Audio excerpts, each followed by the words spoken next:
Hello guys! Welcome to my YouTube channel. Ngayon ay tuturuan ko kayo kung paano mag-turn on ng motion effect dito sa Roblox.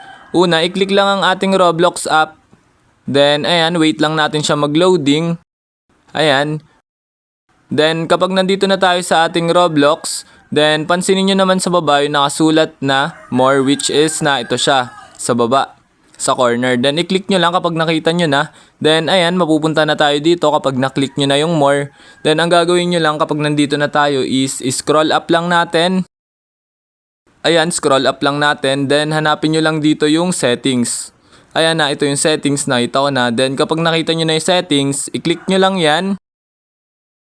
Ayan, then kapag na-click nyo na yung settings, ang gagawin nyo naman dito is hanapin nyo naman yung device preferences. Ayan, nakita ko na dito yung device preferences, which is kababaan. Then, i-click nyo lang yan. Then, kapag na-click nyo na yung device preferences, mapupunta na tayo dito. Then, ang gagawin nyo lang, pansinin nyo yung nakasulat na reduce motion. Kung mapapansin nyo, naka-turn off siya kasi kulay gray, hindi siya naka-blue. Then, i-click nyo lang yan para ma-turn on ang reduce motion nyo sa Roblox.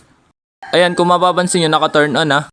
Ayun, ganun lang na madali mag-turn on ng motion effect dito sa Roblox app. Ayun lang. Thanks for watching. Subscribe me for more videos like this. Thank you.